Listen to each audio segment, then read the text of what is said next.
আমার স্বামী তার প্রাক্তন প্রেমিকার হাত ধরে বসে আছে আর আমি বসে আছি ঠিক তাদের সামনের চেয়ারে। আজ অয়নের ঠোঁটের কোণের হাসিটা তৃপ্তি নিয়ে দেখছি আমি, কারণ বিয়ের ১.৫ বছরে আমি কখনো হাসতে দেখিনি তাকে। আজ সে প্রাণ খুলে হাসছে নিজের ভালোবাসাকে ফিরে পাওয়ার আনন্দে, আর আমি যন্ত্রণার আগুনে দাউ দাউ করে পড়ছি আমার ভালোবাসার মানুষটাকে হারানোর সন্নিকটে দাঁড়িয়ে। অয়ন যেন ভুলে গেছে তার সামনে তার বিবাহিতা স্ত্রী বসে আছে, প্রাক্তনে সে এতটাই মগ্ন হয়ে গেছে। আমি একদৃষ্টিতে তাকিয়ে আছি অয়নের দিকে, তবে তাদের কোনো কথা আমার মস্তিষ্কে যাচ্ছে না।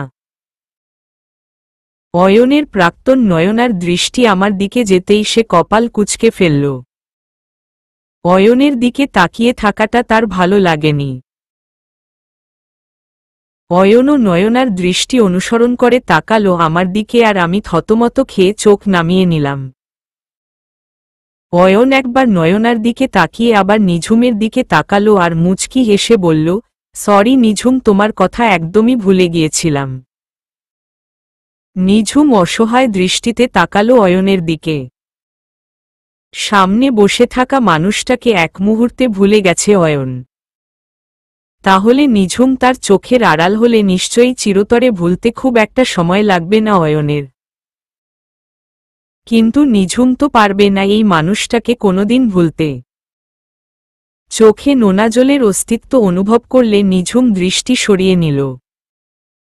কিন্তু টেবিলের উপর রাখা হাতে কারো কোমল স্পর্শে কেঁপে উঠে সামনে তাকালো আবার।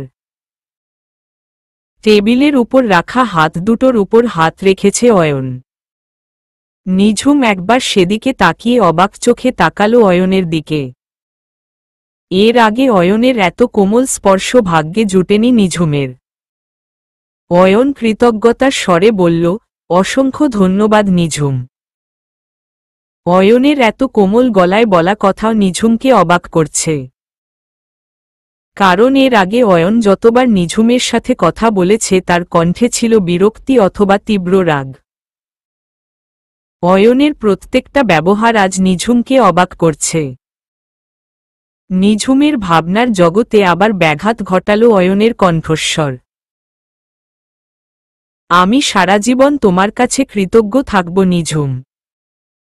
নিঝুমের ঠোঁটের কোণে তাচ্ছিল্যের হাসি ফুটে উঠল, হাসিটা তার নিজের উপর। কতটা ব্যর্থ স্ত্রী হলে নিজের স্বামীকে তার প্রাক্তন প্রেমিকার হাতে তুলে দিতে পারে। তবে আজ সে নিরুপায়। সবসময় মুখে কথার খই ফোটা মেয়েটার মুখে আজ কোনো শব্দ বের হচ্ছে না। শব্দগুলো গলায় কুণ্ডলি পাকিয়ে আটকে যাচ্ছে যেন। নিঝুম নিজের সাথে যুদ্ধ করে একটু আওয়াজ বের করল গলা থেকে, আপনারা তাহলে কথা বলুন, আমি বরং আসছি। নয়না ব্যস্ত হয়ে বলল, তা কেন? তুমি বরং আমাদের সাথে লাঞ্চ করে তারপর যাও। নিঝুম উঠে দাঁড়িয়ে নিজের পার্সটা হাতে নিয়ে বলল, আপনাদের অনেকদিন পর দেখা। অনেক পার্সোনাল কথা থাকতে পারে, আমি থেকে সেখানে বাধার সৃষ্টি করতে চাই না। একবার অয়নের দিকে তাকিয়ে বলল, আর যাই হোক কারো বিরক্তির কারণ হতে চাই না আমি। কথাটা বলে দাঁড়ালো না নিঝুম। এলোমেলো পা ফেলে বের হয়ে গেল রেস্টুরেন্ট থেকে। বাইরে দুপুরের ভ্যাপসা গরম, তবে রোদ নেই। আকাশে মেঘের আনাগোনা বেড়েছে আর বাতাসে তাপের মাত্রা। নিঝুম রিকশায় না উঠে সামনে হাঁটতে লাগল। অয়ন যতক্ষণ নিঝুমকে দেখা গেল ততক্ষণ তাকিয়ে রইল। নয়না তার একটা হাত আঁকড়ে ধরলে নয়নার দিকে তাকিয়ে জোরপূর্বক হাসি টেনে নিল ঠোঁটের কোণে। তবে কেন যেন আর মন বসাতে পারল না নয়নার প্রতি। তবু নয়নাকে খুশি করার জন্য তার সঙ্গ দিতে লাগল। 2 নিঝুম হাঁটতে হাঁটতে হঠাৎ পায়ের জুতো ছিঁড়ে গেল। একবার পায়ের দিকে তাকিয়ে তাচ্ছিল্যের হাসি দিল নিঝুম। জুতো জোড়া খুব প্রিয় ছিল নিঝুমের, কারণ অয়নের থেকে খুব বায়না ধরে জুতোটা কিনেছিল সে। জুতোর দিকে তাকিয়ে বিড়বিড় করে বলল, প্রিয় মানুষটাই যেখানে রইল না, সেখানে তুই আর থেকে কি করবি? লেখনীতে তাহমিনা তমা। জুতো জোড়া খুলে আবার হাঁটতে লাগল। রাস্তার ছোট ছোট ইট পাথরের টুকরো বড্ড লাগছে পায়ে।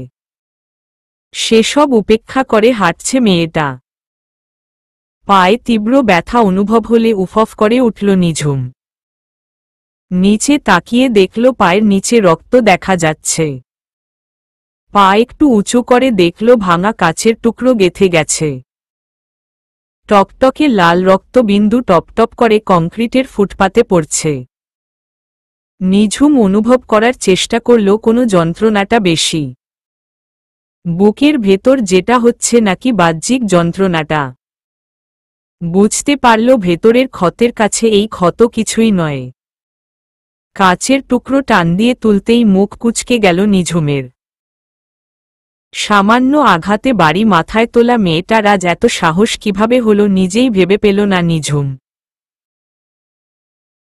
একবার ফুলদানি থেকে শুকনো গোলাপ ফুল সরাতে গিয়ে একটা কাঁটা ফোটে গিয়েছিল নিঝুমের হাতে। সেই কাঁটা বের করতে গিয়ে পুরো বাড়ি মাথায় তুলেছিল, হাতের কাছে সূচ আনলেই চিৎকার শুরু করছিল। নিঝুমের মা মেয়ের কাণ্ডে বিরক্ত হয়ে গেলেও মেয়েকে আদর করে বুঝাচ্ছিল নিঝুমের বাবা। শেষে নিঝুমের বাবা কথায় কথায় ভুলিয়ে রাখে আর তার মা কাঁটা বের করে দেয়। মিষ্টি অতীতের কথা মনে হতেই চোখে পানি নিয়ে ফিক করে হেসে দিল নিঝুম। পরক্ষণে বাবার কথা মনে করে মুখ থমথমে হয়ে গেল। আপা আপনের পা থেকে তো অনেক রক্ত বের হইতাছে। পাশে থেকে কেউ কথাটা বলে উঠলে নিঝুম তাকালো তার দিকে। 17 বা 18 বছরের একটা মেয়ে, হাতে বিভিন্ন ধরনের ফুলে ভরা টুকরি দেখেই বোঝা যাচ্ছে ফুল বিক্রেতা। নিঝুম আবার পায়ের দিকে তাকিয়ে বলল, তেমন কিছু না। আপা কি কন? কিভাবে রক্ত বার হইতাছে? আপনি চলেন আমার সাথে এই ফার্মেসিতে। নিঝুমের উত্তর না শুনেই মেয়েটা নিঝুমের এক হাত ধরল। নিঝুম খানিকটা অবাক হল মেয়েটার কাজে।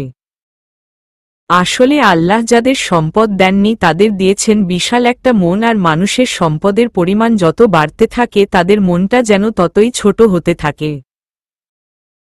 নিঝুম মেয়েটার সাহায্যে ফার্মেসিতে গেলে ড্রেসিং করে ব্যান্ডেজ করে দিল আর সাথে কিছু মেডিসিন। নিঝুম পার্স থেকে টাকা বের করে দিয়ে উঠে দাঁড়াল। মেয়েটা বলল, আপা আপনি দাঁড়ান, আমি একটা রিকশা ডাইকা দেই। লেখনীতে তাহমিনা তমা। নিঝুম মুচকি হেসে বলল, তোমার নাম কি? মেয়েটা মুখ ভর্তি একটা হাসি দিয়ে বলল, সাথী। মাশাআল্লাহ, তোমার মতো তোমার নামটাও খুব সুন্দর। তোমাকে অনেক ধন্যবাদ আমাকে সাহায্য করার জন্য। তবে রিকশা ডেকে দিতে হবে না, আমি সামনের এই পার্কে যাব একটু। সাথী হাসি মুখে বলল, ঠিক আছে চলেন, আমি নিয়া যাইতেছি। সাথী আবার নিঝুমের এক হাত ধরলে নিঝুম খুঁড়িয়ে চলছে। সাথীর এবার খেয়াল হলো নিঝুমের পায়ে জুতো নেই। অবাক কণ্ঠে বলল, আপা আপনের জুতা কই? নিঝুম ব্যথায় মুখ কুঁচকে বলল, ছিঁড়ে গেছে তাই ফেলে দিয়েছি। খালি পায়ে তো আপনের কষ্ট হইতাছে। আগে জুতা কিনা লন, টাকা না থাকলে আমি কিনা দেই। নিঝুম বিস্ময় নিয়ে তাকালো সাথীর দিকে। নিজের পেট চালানোর জন্য এই বয়সে মেয়েটা ফুল বিক্রি করছে, আবার সে নিঝুমের জন্য জুতো কিনে দিতে চাইছে। নিঝুম নিজের বিস্ময় কাটিয়ে বলল, টাকা আছে তবে আজ জুতো পরতে ইচ্ছে করছে না, আর বাসায় অনেক জুতো আছে তাই নতুন করে কেনা মানে অপচয়। সাথী হতাশ গলায় বলল, আপনার পায়ে তো বেশি ব্যথা করব আরো। নিঝুম আনমনে বলল, আমি তো চাইছি ব্যথা লাগুক, যাতে বাহিরের ব্যথার জন্য ভেতরের ব্যথাটা একটু হলেও কম অনুভব হয়। সাথী বুঝল না নিঝুমের কথা, তাই মানে জিজ্ঞেস করল, তবে নিঝুম এড়িয়ে গেল। সে সাথীর পরিবারের কথা জিজ্ঞেস করল। লেখনীতে তাহমিনা তমা। তোমার বাড়িতে কে কে আছে? সাথী মাথা নিচু করে মলিন হেসে বলল, 6 মাসের একটা মাইয়া আছে আর বৃদ্ধ মা। নিঝুম অবাক হয়ে তাকালো সাথীর দিকে। এত ছোট একটা মেয়ের নাকি আবার একটা বাচ্চাও আছে? তোমার স্বামী কোথায়? সাথী দীর্ঘ শ্বাস ছেড়ে বলল, মাইয়া হইছে দেইখা সে আরেক বিয়া কইরা আমারে তালাক দিয়া দিছে। নিঝুম চমকে উঠে বলল, কি বলো? তুমি কিছু করনি? আমরা গরিব মানুষ আপা, কি করুম? মাইয়া নিয়া মায়ের কাছে চইলা আইসি। ফুল বেইচা যা পাই তা দিয়া 3 জনের কোনো মতে চইলা যায়। তোমার আর ভাইবোন নেই? বড় ভাই আছে 2 জন, তারা বউ নিয়া বাসায় থাকে। তাদের কাছে জায়গা হয় নাই আমাগোর। নিঝুম দীর্ঘ শ্বাস ছাড়ল। পৃথিবীতে প্রত্যেকের জীবনে একটা গল্প থাকে। কারো জীবনের গল্প সুখের তো কারো কষ্টে জড়ানো। সাথীর সাহায্যে পার্কের নিরিবিলি জায়গায় একটা বেঞ্চে বসল নিঝুম। তার বড্ড ক্লান্ত লাগছে আজ, শারীরিক মানসিক দুদিক থেকেই। আপা আপনি এইখানে বসেন, আমি দেখি কয়েডা ফুল বেচা পারি নাকি। নিঝুম মুচকি হেসে সম্মতি জানালে সাথী চলে গেল সামনের দিকে। মেয়েটার যাওয়ার পথে তাকিয়ে রইল নিঝুম। এই একটু সময়ে নিঝুমের মনে একটা দাগ কেটে গেল মেয়েটা। দীর্ঘ শ্বাস ছেড়ে পিছনে মাথা এলিয়ে দিল নিঝুম। চোখ বন্ধ করতেই চোখের কোণ বেয়ে নোনাজল গড়িয়ে গেল তার। বুকের বা পাশটার ব্যথাটা একটু একটু করে বাড়ছে। মনে হচ্ছে দম বন্ধ হয়ে আসছে তার। চোখ বন্ধ করতেই চোখের সামনে ভেসে উঠল 1.5 বছর আগে অয়নের সাথে প্রথম দেখা হওয়ার সেই স্মৃতি। 3 দুপুরের তপ্ত গরমে ঘেমে একাকার হয়ে ভার্সিটি থেকে বাড়ি ফিরেছে নিঝুম। ক্লাসের পড়া শিখে না যাওয়ায় স্যার আজ অনেক কথা শুনিয়েছে তাকে। সে নিয়ে মাথায় আগুন জ্বলছে তার। সে কি এখন স্কুলের বাচ্চা মেয়ে নাকি যে পড়া না পারলে এভাবে কথা শোনাবে? 2 বার কলিং বেল বাজানোর পর যখন দরজা খুলল না তখন দরজায় জোরে জোরে 2টো আঘাত করল নিঝুম। তৃতীয় আঘাত করার আগেই দরজা খুলে গেল আর নিঝুম নিজের ব্যালেন্স হারিয়ে সামনে ঝুঁকে কারো গায়ের উপর পড়ল। বিরক্তি নিয়ে সরে এসে কিছু কথা শোনানোর জন্য সামনে তাকিয়ে থমকে গেল। উজ্জ্বল শ্যামবর্ণের এক যুবক দাঁড়িয়ে আছে তার সামনে। মায়াবী মুখে চাপদারি, চশমা চোখে কপাল কুঁচকে তাকিয়ে আছে নিঝুমের দিকে। লম্বায় নিঝুমের থেকে অনেকটা বেশি হওয়ায় নিঝুম মাথা উঁচু করে তাকিয়ে দেখল ছেলেটার মুখের দিকে। লম্বা চওড়া পেটানো শরীরে নিঝুমের প্রিয় কালো রঙের শার্ট গায়ের সাথে সেটে আছে। অসম্ভব সুদর্শন দেখতে ছেলেটার উপর ছোটখাটো একটা ক্রাশ খেয়ে ফেলল নিঝুম। লেখনীতে তাহমিনা তমা। ছেলেটা বিরক্তি নিয়ে গম্ভীর গলায় বলল, কাকে চাই? এবার নিঝুমের কপাল কুঁচকে গেল। তার বাড়িতে দাঁড়িয়ে তাকে বলছে কাকে চাই? নিঝুম নিজের ক্রাশ খাওয়া বালি চাপা দিয়ে তেতে উঠে বলল, কাকে চাই মানে? আমার বাড়িতে দাঁড়িয়ে আমাকে বলছেন কাকে চাই? এইকে আপনি? হ্যাঁ, আর আমার বাড়িতে কি করছেন? এইকে আপনি? হ্যাঁ, আর আমার বাড়িতে কি করছেন? নিঝুম কথাটা শেষ করে দাঁড়াল না। ছেলেটাকে সাইড কাটিয়ে ভেতরে চলে গেল। ছেলেটা ভ্রু কুঁচকে তাকিয়ে রইল নিঝুমের দিকে। নিঝুম কাঁধের ব্যাগটা ড্রয়িং রুমের সোফায় ছুঁড়ে ফেলল। জোরে জোরে বলল, মা কোথায় তুমি? মা, এই লোকটা কে আর আমাদের বাসায় কি করছে? নিঝুমের মা সেলিনা হোসেন কিচেন থেকে দ্রুত বের হয়ে রাগী গলায় বলল, কি হয়েছে, এভাবে অভদ্রের মতো চেঁচামেচি করছিস কেন ঝুম? মা, এই লোকটা ক। নিঝুম কথাটা শেষ করার আগেই তার মায়ের পেছনে থেকে আরেকজন ভদ্র মহিলাকে বের হতে দেখে চুপ করে গেল।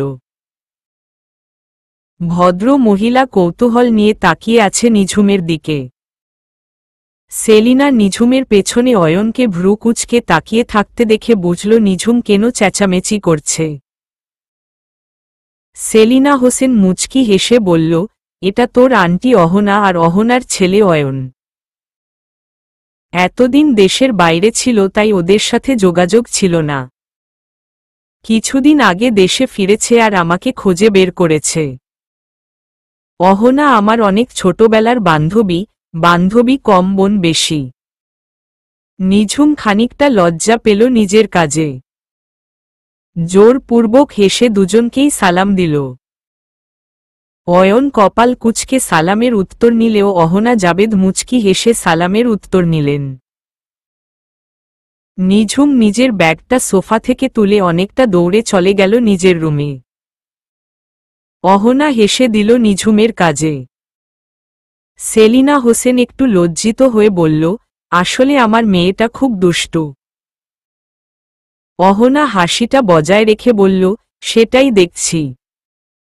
4 মুখে পানির ফোঁটা পড়তেই চোখ মেলে তাকালো নিঝুম, পাশে পাশে তাকিয়ে মানুষের ছুটে চলা দেখতে লাগল। বৃষ্টি থেকে বাঁচার আপ্রাণ চেষ্টা করছে সবাই।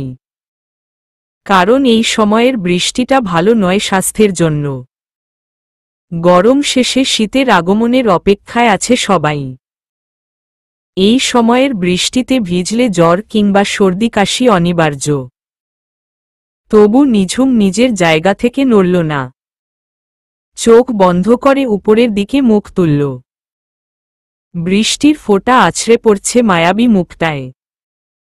অয়নকে প্রথম দেখেই ভালো লেগে গিয়েছিল নিঝুমের।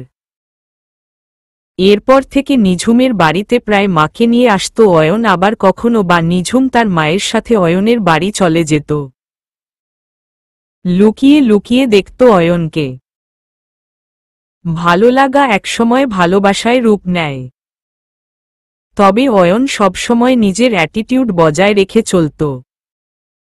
নিঝুম আড়ালে অয়নকে মিস্টার অ্যাটিটিউড বলেই ডাকত।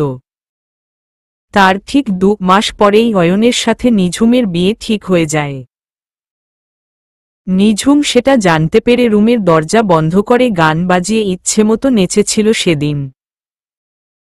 মনে মনে প্রতিজ্ঞা করেছিল মিস্টার অ্যাটিটিউডের অ্যাটিটিউড সে ভেঙে ছাড়বে।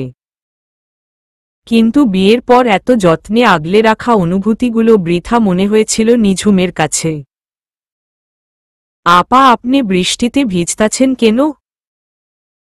নিঝুম তাকিয়ে দেখল সাথী দাঁড়িয়ে আছে, মাথায় একটা পলিথিন কাগজ দিয়ে। বৃষ্টি দেইখা ওই ছাউনির নিচে দাঁড়াতেই দেখি আপনি এখনো এইখানে বইয়া রইছেন। নিঝুম কাপা গলায় বলল, তুমি বৃষ্টিতে ভিজছ কেন? তোমার মেয়ের তো সমস্যা হবে। আপনি এইখানে বইয়া থাকলে আপনারও জ্বর হইব। দেখেন কেমন শীতে কাঁপতাছেন আপনি। তাড়াতাড়ি চলেন আমার সাথে। সাথীর সাহায্যে পাশের একটা ছাউনির নিচে গিয়ে দাঁড়ালো নিঝুম। সত্যি এখন বেশ শীত লাগছে তার। গায়ের কালো শাড়িটাও ভিজে একাকার হয়ে গেছে। মাথার হিজাব ভিজে, কপাল বেয়ে পানি পড়ছে। নিঝুম আশপাশে তাকিয়ে বুঝল সন্ধ্যা নেমে আসছে।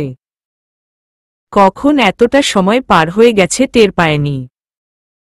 সাথী, আমায় বাড়ি যেতে হবে, অনেক দেরি হয়ে গেছে। এই বৃষ্টি মাথায় নিয়া কেমনে যাইবেন? আমার সমস্যা হবে না, তুমি থাকো, আমি আসছি।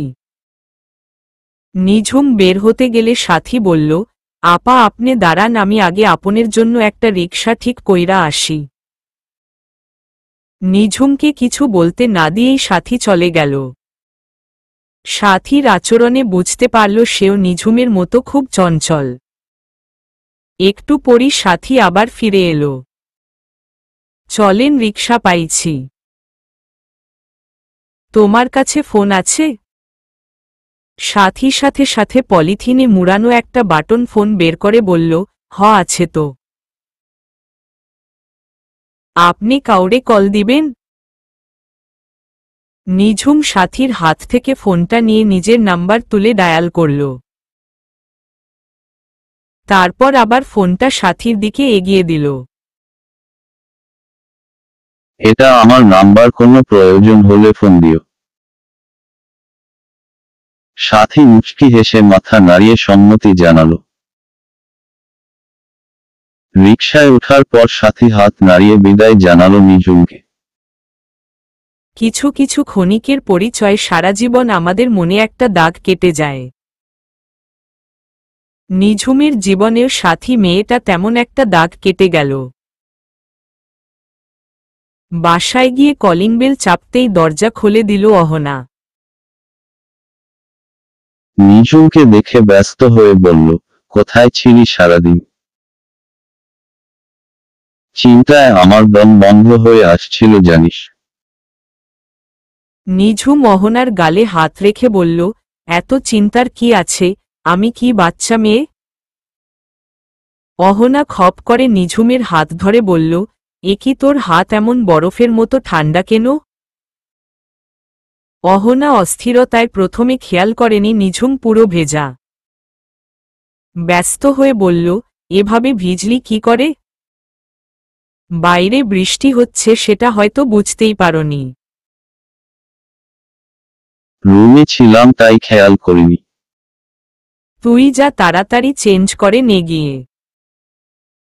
এই সময়ের বৃষ্টি একদম ভালো না, ভিজলেই অসুখ করবে। নিঝুম মুচকি হেসে খুঁড়িয়ে সামনে এগিয়ে যেতেই অহনা আবার নিঝুমের হাত ধরে ফেলে। পায়ে আবার কি হয়েছে? একটু কেটে গেছে মা। কই দেখি দেখি। অহনা চমকে উঠল নিঝুমের পা দেখে। ব্যান্ডেজটা রক্তে ভিজে গেছে। এ কি, এখনো রক্ত বের হচ্ছে তো? আর তোর পায়ের জুতো কোথায়? নিঝুম ক্লান্ত গলায় বলল, রাস্তায় জুতো ছিঁড়ে গিয়েছিল আর খালি পায়ে হাঁটতে গিয়ে কাচের টুকরো গেঁথে গেছে পায়ে। অহনা কাদো কাদো গলায় বলল, একটুও খেয়াল নেই তোর নিজের উপর? কেন এত কেয়ারলেস তুই? একটু কেটেছে তো, ঠিক হয়ে যাবে। তুই তাড়াতাড়ি গিয়ে ফ্রেশ হয়ে ব্যান্ডেজ চেঞ্জ করে নে। কাদা আর রক্ত গিয়ে একদম বাজে অবস্থা এটার। নিঝুম ছোট করে বলল, হুম। অহনা নিঝুমকে ধরে তার রুমে নিয়ে গেলে নিঝুম নিজের প্রয়োজনীয় জিনিসপত্র নিয়ে ওয়াশরুমে চলে গেল। অহনা বাইরে এসে দেখল ফ্লোরে কাদা আর রক্ত মিশ্রিত পায়ের ছাপ। ব্যথিত মুখ করে গৃহপরিচারিকা খুশিকে বলল পরিষ্কার করে ফেলতে। সে কাটাছেঁড়া সহ্য করতে পারে না, না হলে নিজেই নিঝুমের পা নতুন করে ব্যান্ডেজ করে দিত। সে দীর্ঘ শ্বাস ছেড়ে নিজের রুমের দিকে এগিয়ে গেল। তার কিছুক্ষণ পরই আবার কলিং বেল বেজে উঠলে একটু পর খুশি গিয়ে দরজা খুলে দিল। অয়ন কপাল কুঁচকে দরজার সামনের ফ্লোরের দিকে তাকিয়ে আছে। কাদা আর রক্ত মিশ্রিত পায়ের ছাপ সেখানে স্পষ্ট। খুশিকে কিছু জিজ্ঞেস করতে যাবে তার আগেই ভেতরেও একই ছাপ দেখতে পেল। খুশিকে কিছু না বলে ছাপ অনুসরণ করে নিঝুমের রুমের সামনে এসে দাঁড়াল। রুমের দরজা খোলা ছিল, ভেতরে তাকিয়ে সোফায় দেখতে পেল নিঝুমকে। সোফায় পা তুলে বসে পায়ের ব্যান্ডেজ খুলছে ধীরে ধীরে। অয়ন ভেতরে ঢুকে বলল, তোমার পা কাটল কিভাবে? হঠাৎ আওয়াজে একটু চমকে উঠল নিঝুম। সামনে তাকিয়ে অয়নকে দেখে নিজেকে সামলে নিল। বেশ শান্ত গলায় বলল, কাচের টুকরো দিয়ে। অয়ন নিঝুমের সামনে হাঁটু গেড়ে বসে বলল, তুমি পারবে না, দাও আমি করে দিচ্ছি। নিঝুম আগের ন্যায় শান্ত গলায় বলল, নিজের ভালোবাসার মানুষকে অন্য কারো হাতে তুলে দেওয়ার মতো কঠিন কাজ করতে পারলাম আর এটা করতে পারবো না। চিন্তা করবেন না, আমি নিজেরটা করে নিতে পারব। অয়ন নিঝুমের কথায় পাত্তা দিল না। কারণ নিঝুম সবসময় এমন স্পষ্ট কথা বলে, যে কথায় কোনো জড়তা আর আড়ষ্টতা থাকে না। যা বলার একদম মুখের উপর বলে দেয়। অয়ন নিঝুমের পায়ের ব্যান্ডেজ খুলতে শুরু করলে নিঝুম বলল, কৃতজ্ঞতা দেখাতে এসেছেন? অয়ন স্বাভাবিক গলায় বলল, আমি তোমাকে বলিনি নয়নাকে খোঁজে বের করে তার ভুল ভাঙাতে?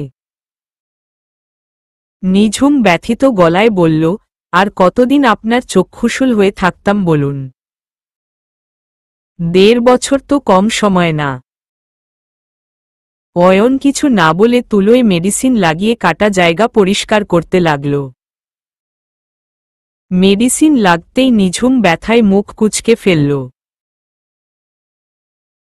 তা দেখে অয়ন বলল, নিজেকে যতই কঠিন দেখানোর চেষ্টা করো, তুমি সেটা নও। নিঝুম তাচ্ছিল্যের হাসি দিয়ে বলল, তাহলে আপনি আমাকে কেমন দেখতে চেয়েছিলেন? স্বামী আরেকজনের কাছে চলে যাচ্ছে বলে বাংলা সিনেমার নায়িকার মতো কেঁদে ভাসাবো? মিস্টার অয়ন, আমি কোনো অবলা নারী নই। নিজের প্রতিজ্ঞা ভঙ্গ করে কেন আপনাকে আপনার প্রাক্তনের কাছে ফিরিয়ে দিচ্ছি সেটা আপনি কোনোদিন জানতে পারবেন না। আমি হেরে গিয়ে আপনাকে ফিরিয়ে দিচ্ছি না। প্রয়োজন হলে গত 1.5 বছরের মতো সারা জীবন কাটিয়ে দিতাম, তবু অন্য কারো হতে দিতাম না আপনাকে। কিন্তু আমি আজ নিরুপায়। অয়ন শান্ত কণ্ঠে বলল, নিরুপায় হয়েই হোক আর যে জন্যই হোক তুমি হেরে গেছো। নিঝুম মুচকি হেসে তাকিয়ে রইল অয়নের দিকে আর অয়ন ভ্রু কুঁচকে। ব্যান্ডেজ করা হয়ে গেলে অয়ন চলে গেল আর নিঝুম ক্লান্ত শরীর বিছানায় এলিয়ে দিল। মাথাটা ভারী ভারী লাগছে তার। 5 বউ সেজে বসে আছে নিঝুম। বিয়েটা নিয়ে ভীষণ খুশি থাকলেও এখন বেশ ভয় লাগছে। অয়ন তার সাথে কখনো প্রয়োজন ছাড়া কথা বলেনি। আর যখন কথা বলেছে নিঝুমের কাছে তাকে প্রাইমারি স্কুলের হেডমাস্টার মজাই মনে হয়েছে। নিঝুমের ভাবনার মাঝে রুমে ঢুকে আসে অয়ন। নিঝুম বেড থেকে নেমে অয়নকে সালাম করতে গেলে অয়ন হাত ধরে নিঝুমকে দাঁড় করিয়ে ফেলে। শক্ত গলায় বলে, ভুলেও আমার স্ত্রী হওয়ার চেষ্টা করবে না। নিঝুম এক হাতে নিজের ঘোমটা তুলে অবাক কণ্ঠে বলল, বউ হওয়ার চেষ্টা করতে কেন যাব? আমি তো অলরেডি আপনার বউ। অয়ন এবার নিঝুমের দুবাহু চেপে ধরে বলল, একদম স্মার্ট হওয়ার চেষ্টা করবে না। আমি অন্য একজনকে ভালোবাসি আর তাই আমার থেকে তুমি যত দূরে থাকবে তোমার জন্য তত ভালো। নিঝুম দ্বিগুণ রেগে বলল, তাহলে বিয়ে করছেন কেন আমাকে? আমি কি নাচতে নাচতে আপনার কাছে এসে বলেছিলাম বিয়ে করেন আমাকে? অয়ন নিঝুমের হাত ছেড়ে হতাশ গলায় বলল, মা জোর করে আর ইমোশনাল ব্ল্যাকমেইল করে বিয়ে করিয়েছে। নিঝুম হাত তালি দিয়ে বলল, বাহ, কি সুন্দর কাহিনী। মা জোর করে বিয়ে দিয়েছে? কেন, আপনি কি বাচ্চা ছেলে যে ধরে বিয়ে দিয়ে দিল? মা বলেছিল আমি বিয়েটা না করলে সে সুইসাইড করবে। আমি তাও মানতে না চাইলে সত্যি সত্যি ঘুমের মেডিসিন খেয়ে হসপিটালে ভর্তি হয়েছিল। নিঝুম শান্ত ভঙ্গিতে বেডে বসে বলল, তো আপনার কি মনে হলো? মায়ের কথায় বিয়ে করে বাসর রাতে আমাকে এসে বলবেন আমি অন্য মেয়েকে ভালোবাসি, তোমাকে স্ত্রী হিসাবে মানি না। আর আমি কাঁদতে কাঁদতে বলল, ঠিক আছে, আমি চলে যাব, আপনি আপনার প্রেমিকাকে বিয়ে করে নিন। এসব ভেবে থাকলে সেগুড়ে বালি। আপনাদের মা ছেলের জন্য আমি কেন কোরবানি গরু হতে যাব? আমি কোথাও যাচ্ছি না, আমাকেই সারা জীবন আপনার স্ত্রী হিসাবে সাথে নিয়ে চলতে হবে। অয়ন রেগে বলল, তুমি কিন্তু বাড়াবাড়ি করছো। নিঝুম উঠে দাঁড়িয়ে অয়নের শেরওয়ানির কলার ধরে নিজের উচ্চতার ব্যবধান একটু কমিয়ে বলল, আসলে আমি আপনাকে ভালোবাসি। তাই আমিও প্রতিজ্ঞা করছি, এই বাড়ি থেকে আর আপনার জীবন থেকে কোথাও যাচ্ছি না আমি। অয়ন শক্ত গলায় বলল, আমিও দেখব তুমি কিভাবে থাকো আমার জীবনে। তুমি নিজে স্বেচ্ছায় চলে যাবে এই বাড়ি থেকে আর আমার জীবন থেকেও। নিঝুম বলল, ওকে চ্যালেঞ্জ? অয়ন নিজের কলার থেকে নিঝুমের হাত ছাড়িয়ে বলল, চ্যালেঞ্জ অ্যাকসেপ্ট। মাথায় শীতল স্পর্শ পেয়ে অতীত থেকে বেরিয়ে এলো নিঝুম। চোখ খুলতে বড্ড কষ্ট হচ্ছে তার। পায়ের ব্যথা আর বৃষ্টিতে ভিজে জ্বর এসে গেছে তার। নিভু নিভু চোখে তাকিয়ে অহনাকে ঝাপসা দেখতে পেল নিঝুম। অহনা ব্যস্ত গলায় বলল, তোর তো জ্বরে গা পুড়ে যাচ্ছে। আমি এখনই অয়নকে ডেকে আনছি, হসপিটালে যেতে হবে। নিঝুম দুর্বল হাতে অহনার হাত টেনে ধরল। অহনা আবার পাশে বসে বলল, কিছু লাগবে তোর? নিঝুম জিহ্বা দিয়ে নিজের শুষ্ক ঠোঁট ভিজিয়ে ধীর গলায় বলল, উনাকে ডাকবেন না মা।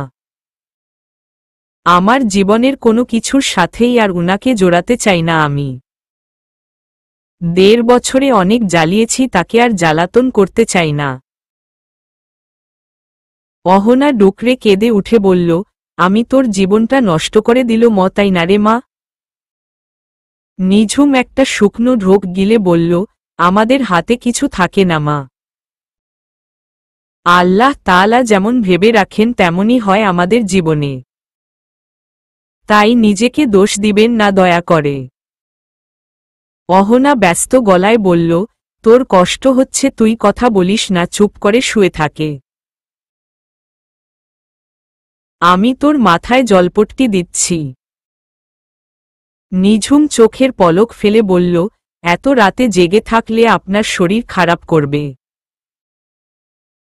অহনা ধমক দিয়ে বলল, চুপ করে শুয়ে থাক তুই। আগে এই মেডিসিনটা খেয়ে নে। অহনা নিঝুমের মাথাটা একটু উঁচু করে ধরে মেডিসিন খাইয়ে দিল। আবার ভালো করে শুয়ে দিয়ে মাথায় জলপট্টি দিতে লাগল। অহনা মনে মনে বলল, তুই বড় অভাগা রে অয়ন। কাচের আঘাতে টুকরো টুকরো হয়ে যাওয়া থেকে বাঁচাতে এত প্ল্যান করে তোকে হীরা এনে দিল মু। কিন্তু তুই বোকার মতো হীরা ফেলে সেই কাচের পিছনে ছুটে চলেছিস। একদিন ঠিক নিজের ভুল বুঝতে পারবি, কিন্তু সেদিন হয়তো কিছু করার থাকবে না তোর। জানলার পর্দা ভেদ করে সূর্যের আলো অয়নের চোখে লাগতেই ঘুম ভেঙে গেল তার। চোখ বন্ধ করেই আশপাশ হাতড়ে ফোন খোঁজে হাতে দিল। স্ক্রিনে তাকিয়ে সময়টা দেখে লাফ দিয়ে উঠে বসল। ৮টা বাজতে খুব একটা সময় বাকি নেই। সারা রাত বৃষ্টি হওয়ার পর সকালে স্বচ্ছ আকাশে সূর্যের অস্তিত্ব আজ তীব্র। গতরাতে অনেক দেরি করে ঘুমানোর জন্য উঠতেও দেরি হয়ে গেল। তবে প্রতিদিন নিঝুম এসে ফজরের সময় ডেকে দেয় আর অয়ন উঠে নামাজটা পড়ে নেয়। মনে হয় এই তো সেদিনই নিঝুম এ বাড়িতে এলো। ৬ নিঝুম বাসর রাতে ২ রাকাত নফল নামাজ পড়তে বললে অয়ন বলে, যে বিয়েই মানি না তার জন্য আবার নফল নামাজ আদায় করব। নিঝুম কিছু একটা ভেবে বলল, আচ্ছা ঠিক আছে। আপনি যেদিন আমাকে মেনে নিবেন সেদিন আবার বিয়ে করে নফল নামাজ আদায় করে নতুন জীবন শুরু করব। অয়ন তাচ্ছিল্যের হাসি দিয়ে বলল, সেদিন কখনোই আসবে না। নিঝুম হাসি মুখে বলল, আসবে আসবে, এমন একদিন অবশ্যই আসবে ইনশাআল্লাহ। সেদিন আমার থেকেও আপনি বেশি ভালোবাসবেন আমাকে। সেটা তোমার স্বপ্নে। স্বপ্ন ঠিক আছে, তবে একদিন বাস্তবেও হবে। আচ্ছা বাদ দিন সেসব কথা। এখন ছেড়ে দিচ্ছি, তবে ফজরে কিন্তু উঠিয়ে ছাড়ব। আমি 7টার আগে ঘুম থেকে উঠি না। সেটা সকালেই দেখা যাবে। কিন্তু এখন বলুন আমি ঘুমাবো কোথায়? আপনার বেডে ঘুমাতে দিবেন না সেটা ভালো করেই বুঝে গেছি। আমার খুব ঘুম পাচ্ছে, তাড়াতাড়ি বলুন কোথায় ঘুমাবো। তুমি কোথায় ঘুমাবে তার আমি কি জানি? বলুন, না হলে কিন্তু বেডে শুয়ে পড়ব। একদম বেডে আসবে না, তুমি ওই সোফায় ঘুমিয়ে পড়ো। অয়নের বলতে দেরি হলেও নিঝুমের শুয়ে পড়তে দেরি হল না। কিছু চেঞ্জ না করেই শুয়ে পড়তে দেখে অয়ন নাক কুঁচকে ফেলল। নিজের প্রয়োজনীয় জিনিসপত্র নিয়ে ওয়াশরুমে ঢুকে ফ্রেশ হয়ে শুয়ে পড়ল, কখন ঘুমিয়ে গেছে টেরই পায়নি। সকালে কেউ মুখে পানি ছুঁড়ে মারলে ধরফরিয়ে উঠে বসে। কি হলো বুঝতে অনেকটা সময় লাগলো অয়নের। দুহাতে মুখের পানি মুছে সামনে তাকিয়ে দেখল এক হাতে মগ নিয়ে কোমরে হাত দিয়ে দাঁড়িয়ে মিটিমিটি হাসছে নিঝুম। রাগে মুখ লাল হয়ে গেল অয়নের। বুঝতে বাকি রইল না কাজটা কার। উঠে গিয়ে নিঝুমের হাত পেছনে মুছড়ে ধরল। দাঁতে দাঁত চেপে বলল, এটা কি ধরনের অসভ্যতামি? নিঝুম ব্যথায় কুঁকড়ে গিয়ে বলল, সেই কখন থেকে ডাকছি আপনি শুনছিলেন না, তাই এভাবে জাগাতে হলো। তোমাকে কেউ বলেছিল আমাকে জাগাতে? যাহ বাবা, না জাগালে নামাজটা পড়তেন কিভাবে? এখন যান নামাজটা পড়ে নিন। দেখুন আমি শাওয়ার নিয়ে নামাজও পড়ে ফেলেছি। অয়ন এবার খেয়াল করল রাতের সাজে নেই নিঝুম। শাওয়ার নিয়ে একটা সবুজ রঙের শাড়ি পরেছে। দেখতে অনেকটা স্নিগ্ধ লাগছে। অয়ন শয়তানি হাসি দিয়ে বলল, তুমি শাওয়ার নিয়েছ? নিঝুম নিজের হাত ছাড়িয়ে নিয়ে বলল, সেই কখন নিয়েছি। আপনার মতো নাকি পড়ে পড়ে ঘুমাবো? অয়ন কিছু না বলে নিঝুমকে কোলে তুলে নিল হুট করে। নিঝুম অয়নের হঠাৎ এমন কাজে ভয় পেয়ে অয়নের টি শার্ট টাকরে ধরল। আরে আরে কোলে তুললেন কেন? আছাড় দিয়ে আমার কোমর ভাঙার প্ল্যান করেছেন নাকি? অয়ন কিছু না বলে শয়তানি হাসি দিয়ে ওয়াশরুমের দিকে যেতে লাগল। ওয়াশরুমে কেন যাচ্ছেন? আরে বাবা আপনার দরকার, আপনি একা যান না। অয়ন চুপচাপ ওয়াশরুমে গিয়ে পানি ভরা বাথটবে ছুঁড়ে ফেলল নিঝুমকে। অয়নের কাজে নিঝুম পুরো হতভম্ব হয়ে গেল। রেগে বলল, এটা কি করলেন আপনি? একটু আগেই শাওয়ার নিয়েছি আমি। অয়ন নিঝুমের দিকে একটু ঝুঁকে বলল, সকাল সকাল আমাকে ভেজানোর শাস্তি এটা। নিঝুম খপ করে অয়নের টি শার্ট টাকরে ধরল আর বলল, বউয়ের সাথে গোসল করার শখ হয়েছে আগে বললেই হতো। অয়ন কিছু বুঝে ওঠার আগেই নিঝুম টান দিয়ে অয়নকেও ফেলে দিল। অয়ন গিয়ে পড়ল সোজা নিঝুমের উপর আর যে জবজবে হয়ে গেল মুহূর্তে। নিঝুম মুচকি হেসে বলল, এখন কেমন লাগছে মিস্টার অ্যাটিটিউড উপোস সরি মিস্টার হাজবেন্ড? অয়ন বাথটাবের দুপাশে ধরে নিঝুমের উপর থেকে উঠে দাঁড়িয়ে বলল, তোমাকে আমি দেখে নিব। অয়ন রেগেমেগে ওয়াশরুম থেকে বের হয়ে গেলে নিঝুম উচ্চস্বরে হাসতে লাগল। অয়ন বের হয়ে নিজের পোশাক নিয়ে অন্য রুমের ওয়াশরুমে যাওয়ার জন্য বের হয়ে গেল। নিঝুম উঠে আবার শাড়ি চেঞ্জ করে নিল। এরপর থেকে নিঝুম নানা টেকনিক ব্যবহার করে অয়নকে ঘুম থেকে তুলত। প্রথম দিকে অয়ন প্রচণ্ড বিরক্ত হলেও পরবর্তীতে ভালো লাগত। কিন্তু নিঝুমকে কখনো বুঝতে দিত না, নিঝুমের আড়ালে মুচকি হাসত তার কাণ্ডকারখানা দেখে।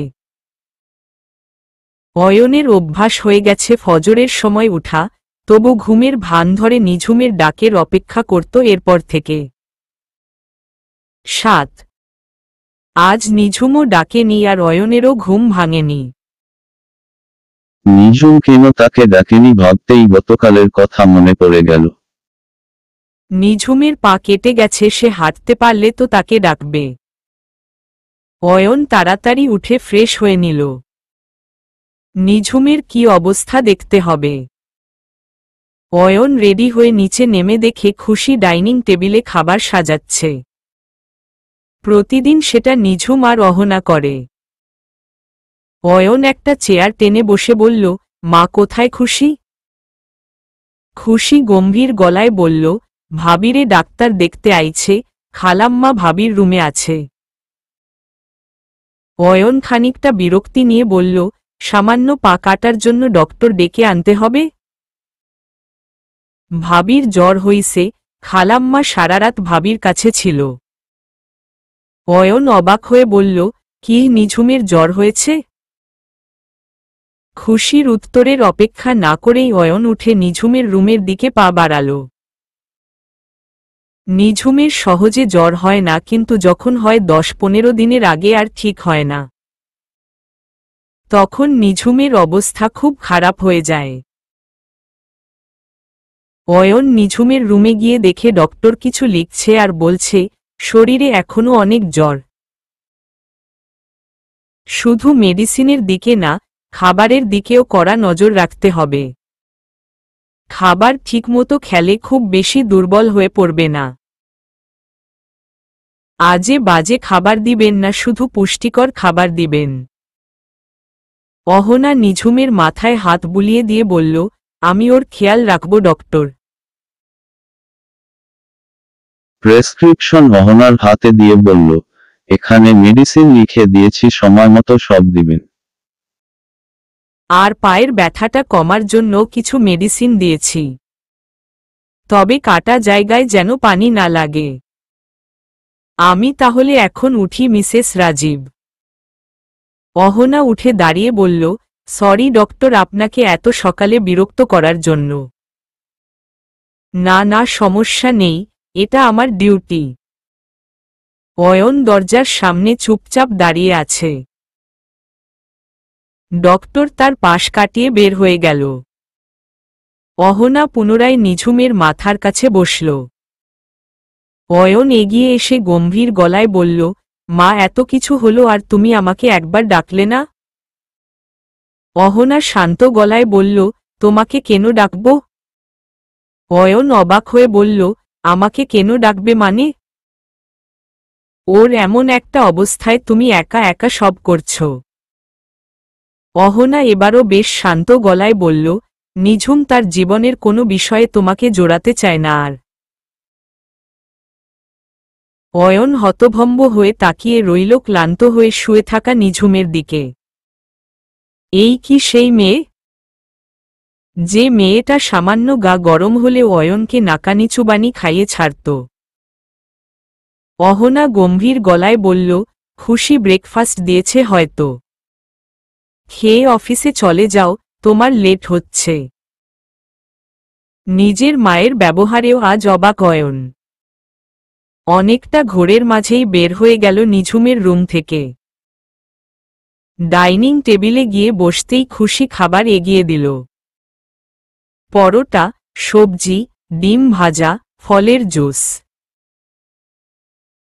সব খাবার যেন তেলে ডুবে আছে। অয়ন অয়েলি খাবার পছন্দ করে না, আর ব্রেকফাস্টে তো একদমই না। খাবার দেখেই বুঝতে পারল আজ সব খাবার খুশি বানিয়েছে। তাই আর না খেয়েই উঠে চলে গেল কিছু না বলে। খুশি শুধু তাকিয়ে তাকিয়ে দেখল। অয়ন গাড়িতে গিয়ে বসতেই পকেটে থাকা ফোনটা কেঁপে উঠল। বের করে স্ক্রিনে নয়নার নাম্বার দেখে ঠোঁটের কোণে হাসি ফুটে উঠল। ৮ যে মেয়ে জন্ম দেওয়ার অপরাধে স্বামীর বাড়িতে সাথীর জায়গা হয়নি, আজ সে মেয়েকেই কেড়ে নেওয়ার জন্য উঠে পড়ে লেগেছে তারা। এর কারণ জানা নেই সাথীর, আর সে জানতেও চায় না। 6 মাসের ফুটফুটে মেয়েকে বুকে জড়িয়ে কেঁদে চলেছে সাথী। মাথায় কারো হাতের স্পর্শ পেয়ে তাকিয়ে দেখল নিজের অসুস্থ মাকে। ব্যস্ত গলায় বলল, তুই উঠে এলি কেন রে মা? তোর কিছু দরকার হইলে আমারে বলতি। আজ তোর শরীরটা বেশি খারাপ হইয়া গেছে। সাথীর মা জমিলা বেগম দীর্ঘশ্বাস ছেড়ে বলল, মায়ার জীবনের এমন দুর্দশা দেইখা কোনো মা ভালো থাকব রে? সাথী এক হাতে মাকে জড়িয়ে ধরে বলল, আমি তো আমার মাইয়া নিয়া বাঁচতে শিখা গেছিলাম। ওরা এখন আবার আমার মাইয়াডারে কায়রা নিতে চাইতাছে কেন, বল না রে মা? কথায় আছে পাপ কখনো বাপকেও ছাড়ে না। দরজায় দাঁড়িয়ে কথাটা বলে উঠল রিনি। সাথী রিনিকে দেখে এগিয়ে এলো। রিনি, তুমি এইখানে? তুমি কেমন আছো ভাবি, আর আমার পরীটা কেমন আছে? সাথীর কাছ থেকে তিথিকে কোলে নিল রিনি। সারা মুখে অসংখ্য চুমু খেল। কেমন আছে আমার মাটা? ফুপিকে মনে পড়ে না তোমার একটু? সাথী মলিন মুখে বলল, তুমি এইখানে আইছো তোমার ভাই জানলে তো তোমারে মারতেও পিছোপা হইব না। রিনি গম্ভীর গলায় বলল, আমি এখন আর কারো ধার ধারি না ভাবি। বাসায় তো থাকি না, থাকি ভার্সিটির হোস্টেলে। সাথী প্রায় টলমলে চোখে তাকালো রিনির দিকে, তোমার ভাই তো মাইয়াডারে দেখতেই পারে না, এখন আবার নেওয়ার জন্যে উঠে পড়ে লাগছে কেন? রিনি দীর্ঘ শ্বাস ছেড়ে বলল, ভাবি ওই যে বললাম না, পাপ কখনো বাপকেও ছাড়ে না। তোমাকে ডিভোর্স দেওয়ার কারণ তিথি ছিলই না কখনো। তুমি প্রেগনেন্ট থাকতে ভাইয়া ওই মহিলার সাথে সম্পর্কে জড়িয়ে গিয়েছিল। ওই মহিলা ডিভোর্সি, ভাইয়ার সাথেই কাজ করত আর ভাইয়ার থেকে বয়সেও বড়। তিথির যখন জন্ম হয় তখন ওই মহিলা 2 মাসের প্রেগনেন্ট। বিয়ের জন্য ভাইয়াকে চাপ দিতে থাকে। ভাইয়া কি করবে দিশা না পেয়ে তিথিকে কারণ বানিয়ে তোমাকে ডিভোর্স দিয়ে তাকে বিয়ে করে। 1 মাস আগে বাথরুমে পড়ে গিয়েছিল আর পেটে প্রচণ্ড আঘাত পায়। বাচ্চা তো মারা গেছেই, আর কখনো মাও হতে পারবে না। ভাইয়া চাইলেও কখনো তাকে ডিভোর্স দিতে পারবে না, তাই তিথিকে নিতে চাইছে এখন। সাথী কঠিন গলায় বলল, আমার সংসার কায়রা নিয়া শান্তি হয় নাই, এখন আমার মায়ার দিকে হাত বাড়াইছে।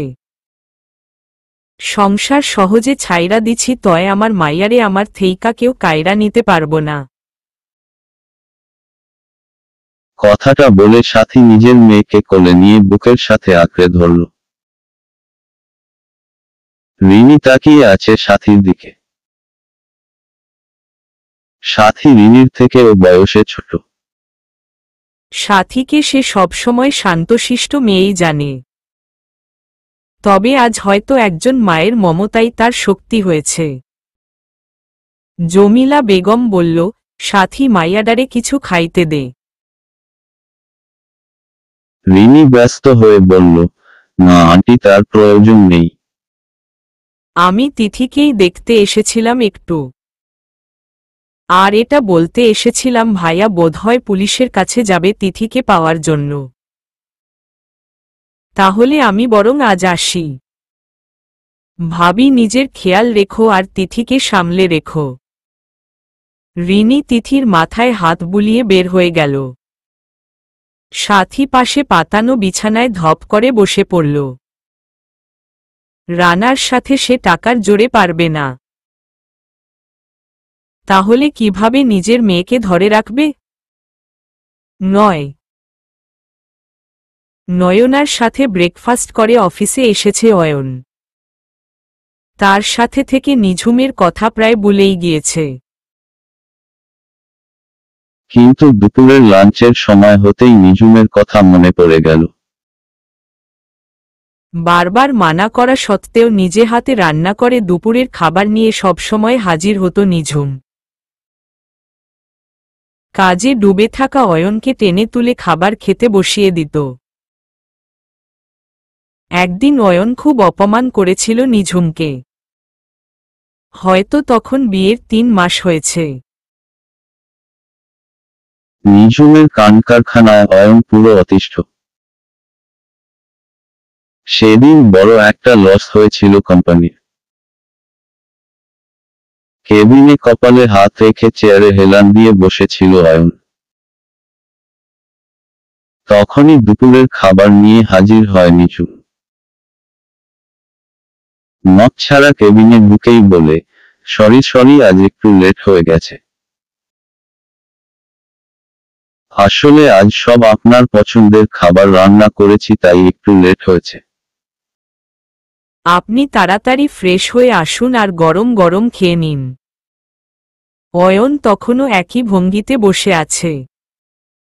নিঝুম টেবিলে খাবার সাজিয়ে অয়নের দিকে তাকাল। একই ভঙ্গিতে বসে থাকতে দেখে কপাল কুঁচকে বলল, কি হলো, এখনো বসে আছেন কেন? খাবারগুলো ঠান্ডা হয়ে গেলে কিন্তু ভালো লাগবে না খেতে। তখন তো বলবেন জঘন্য রান্না করি আমি। অয়ন শান্ত গলায় বলল, আমি খাব না। তুমি এসব নিয়ে চলে যাও। নিঝুম এগিয়ে গিয়ে অয়নের হাত টান দিয়ে বলল, খাব না মানে কি? আমি কত কষ্ট করে রান্না করলাম। মুহূর্তে যেন অয়নের রাগ আকাশ সমান হয়ে গেল। এক ঝটকায় নিঝুমের হাত ছাড়িয়ে উঠে দাঁড়াল। নিঝুম হতভম্ব হয়ে তাকিয়ে আছে অয়নের দিকে। অয়ন রেগে বলল, what is your problem your? কেন পিছে পড়ে আছো আমার? আমি তোমাকে বলেছি আমার জন্য রান্না করতে? আমি তোমাকে বলেছি আমার জন্য খাবার নিয়ে এখানে আসতে? তোমার জন্য আমি কোথাও একটু শান্তিতে থাকতে পারি না। বাসায় যতক্ষণ থাকি মাথা খেয়ে ফেলো এটা ওটা বলে। অফিসে একটু শান্তিতে থাকবো তার উপায়ও রাখনি। এতবার মানা করার পরও বেহায়ার মতো চলে আসো খাবার নিয়ে। দয়া করে আমাকে একটু শান্তিতে থাকতে দাও। লজ্জা আর অপমানে চোখে পানি চলে আসে নিঝুমের। এতটা অপমানিত হয়তো এর আগে কখনো হয়নি সে। তবু চোখের পানি মুছে বলল, আমার উপরের রাগ খাবারের উপর কেন দেখাচ্ছেন? খাবারটা খেয়ে নিন দয়া করে, না হলে শরীর খারাপ করবে। অয়ন দ্বিগুণ রেগে খাবারের প্লেট তুলে আছাড় মারল আর সেটা ভেঙে টুকরো টুকরো হয়ে গেল মুহূর্তে। নিঝুম ভয় কেঁপে উঠে দুকদম পিছিয়ে গেল। অয়ন নিজের মাথা চেপে ধরে বলল, সহজ কথা বুঝতে পারছ না তুমি? এখনই চলে যাও আমার সামনে থেকে। নিঝুম দুহাতে মুখ ঢেকে একবার অয়নের দিকে তাকিয়ে বের হয়ে গেল কেবিন থেকে। বাইরে আসতেই সবাই অদ্ভুত দৃষ্টিতে তাকালো তার দিকে। নিঝুম কোনো দিকে না তাকিয়ে সোজা বের হয়ে গেল অফিস থেকে। নিঝুম চলে যেতেই আবার চেয়ারে বসে পড়ল অয়ন। চোখ গেল ফ্লোরে ছড়িয়ে ছিটিয়ে থাকা খাবারের দিকে। টেবিলে সাজানো তার পছন্দের বিভিন্ন খাবার। অয়নের হঠাৎই মনে হল নিঝুমের সাথে সে অনেক বেশি খারাপ ব্যবহার করে ফেলেছে। এতটা খারাপ আচরণ সে ডিজার্ভ করে না। শান্ত ভঙ্গিতে চোখ বন্ধ করে ফেলল অয়ন। ঠিক করল বাসায় গিয়ে সবার আগে নিঝুমকে সরি বলবে। কিন্তু রাতে বাসায় গিয়ে দেখল নিঝুম বাসায় নেই। অহনার কাছে জিজ্ঞেস করলে সে বলল বাবার কথা মনে পড়ছে বলে বাবার বাড়ি গেছে। কিন্তু অয়ন ঠিক বুঝতে পারল নিঝুমের যাওয়ার কারণ। রুমে গিয়ে ফ্রেশ হয়ে নিল কিন্তু কিছুতেই শান্তি লাগছে না। একসময় নিজের উপর বিরক্ত হয়ে গাড়ির চাবি নিয়ে নিঝুমের বাড়ি উদ্দেশ্যে রওনা হল। কলিং বেল চাপলে একটু পর নিঝুমের মা সেলিনা দরজা খুলে দিল। ব্যস্ত গলায় বলল, আরে অয়ন বাবা যে। অয়ন মুচকি হেসে বলল, আসসালামু আলাইকুম আন্টি। ওয়ালাইকুম আসসালাম বাবা।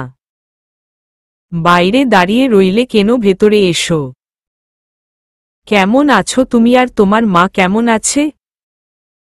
আলহামদুলিল্লাহ সবাই ভালো আছে। আপনারা কেমন আছেন? আমরাও ভালো আছি বাবা। আন্টি নিঝুম কোথায়? ও তো ওর রুমে আছে। বলল মাথাটা ধরেছে বিরক্ত না করতে। আমি একটু যেতে পারি? আমার পারমিশন নেওয়ার কি আছে? তোমার বউ, তুমি যাবে। সেলিনা মুচকি হাসল আর অয়ন খানিকটা লজ্জা পেয়ে মাথা নিচু করে ফেলল। আচ্ছা তুমি যাও, আমি তোমার খাবারের ব্যবস্থা করছি।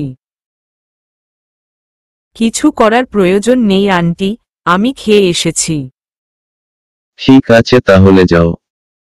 অয়ন নিঝুমের রুমে এসে দেখে পুরো রুম অন্ধকার। ফোনের ফ্ল্যাশ দিয়ে দেখে সুইচবোর্ড খুঁজে লাইট অন করল। সাথে সাথেই নিঝুম বলল, মা বললাম না বিরক্ত করো না। ক্ষুধা নেই আমার, খাবো না। অয়ন দেয়ালে হেলান দিয়ে দাঁড়িয়ে বলল, মাত্র 3 মাসে হেরে গেলে। অয়নের গলা শুনে ধরফিয়ে উঠে বসল নিঝুম। সামনে তাকিয়ে অয়নকে দেখে অবাক হয়ে গেল। আপনি এখানে? অয়ন সোজা গিয়ে সোফায় বসে বলল, কেন, অন্য কারো আসার কথা ছিল নাকি? তা কেন থাকবে? তো মিস উপোস, সরি মিসেস নিঝুম, কোনোদিন হার মানবে না বলে মাত্র 3 মাসে হার মেনে চলে এলে? হার মেনে চলে এসেছি কে বলল? ক্লান্ত হয়ে গেছি তাই একটু স্বস্তির নিঃশ্বাস নিতে এসেছি। অয়ন মলিন গলায় বলল, আসলে দুপুরের ব্যবহারের জন্য সরি। একটা বড় লস হয়েছে কোম্পানিতে তাই মেজাজ খারাপ ছিল।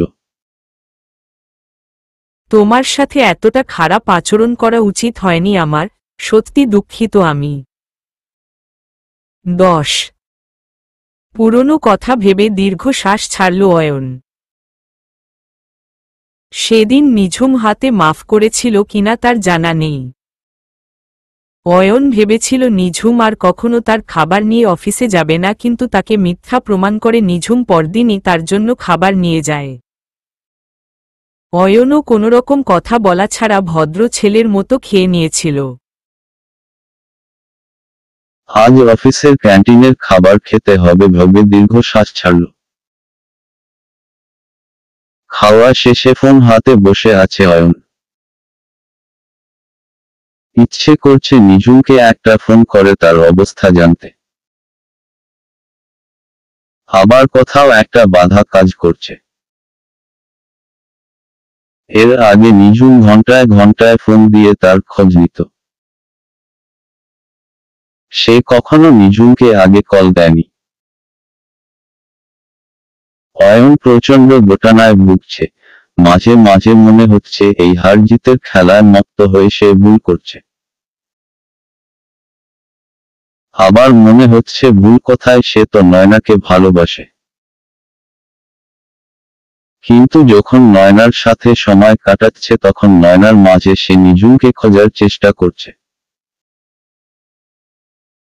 অয়ন নিজেই বুঝে উঠতে পারছে না কোনটা ঠিক আর কোনটা ভুল। দ্বিধাদ্বন্দ্ব বাদ দিয়ে অয়ন কল দিল নিঝুমের নাম্বারে। প্রথমবার রিং হয়ে কেটে গেল, রিসিভ হলো না। অয়ন আর একবার দিবে কিনা ভেবে পাচ্ছে না। ফোনটা হাতে ঘুরিয়ে যাচ্ছে, মিনিট 5 পর আবার কল দিল। এবার দুবার রিং হতেই রিসিভ হলো। ওপাশ থেকে ফুটবল আওয়াজে বলল, আসসালামু আলাইকুম। অয়ন একবার চোখ বন্ধ করে আবার খুলে বলল, ওয়ালাইকুম আসসালাম। নিঝুম তাচ্ছিল্যের সুরে বলল, এত ব্যস্ত মানুষের আবার আমাকে কি প্রয়োজন হলো? আমি আপনার জন্য যা করতে পারতাম তা তো করে দিয়েছি। অয়ন মলিন মুখে বলল, সব সময় এমন বাঁকা কথা না বললে হয় না তোমার? কি করব বলুন? আমি যে মানুষটাই এমন, তাই হয়তো এত ভালোবাসা দিয়েও একটা মন জয় করতে পারলাম না। থাক সেসব পুরনো কথা, কি প্রয়োজনে আমাকে মনে পড়ল সেটা বলুন। তোমার শরীর এখন কেমন? জ্বর কমেছে? এটা তো আপনার প্রয়োজনীয় কোনো বিষয়ে পড়ে না। শুধু জ্বর কেন, এখন তো আমি মারা গেলেও আপনার কিছু আসে যাওয়ার কথা নয়। নিঝুমের এমন কথায় কেন যেন অয়নের বুকের ভিতর মোচড় দিয়ে উঠল। মনে হলো কেউ একদম হৃদয়ে আঘাত করেছে। অয়ন রেগে ধমক দিয়ে বলল, নিঝুম একদম বাজে কথা বলবে না। নিঝুম তাচ্ছিল্যের হাসি দিয়ে বলল, বারে বাজে কথা কোথায় বললাম?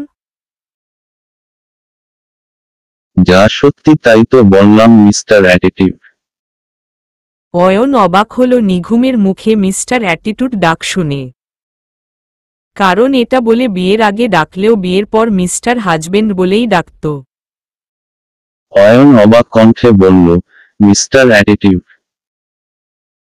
নিঝুম ব্যথিত গলায় বলল, মিস্টার হাজবেন্ড ডাকার অধিকার ঠিক সেই সময় হারিয়েছি যখন নয়নার আপুর হাতে আপনাকে তুলে দিয়েছিলাম। যখন নয়নার আপুর হাতে হাত রেখে আপনি হারিয়ে গিয়েছিলেন অন্য কোনো ভুবনে।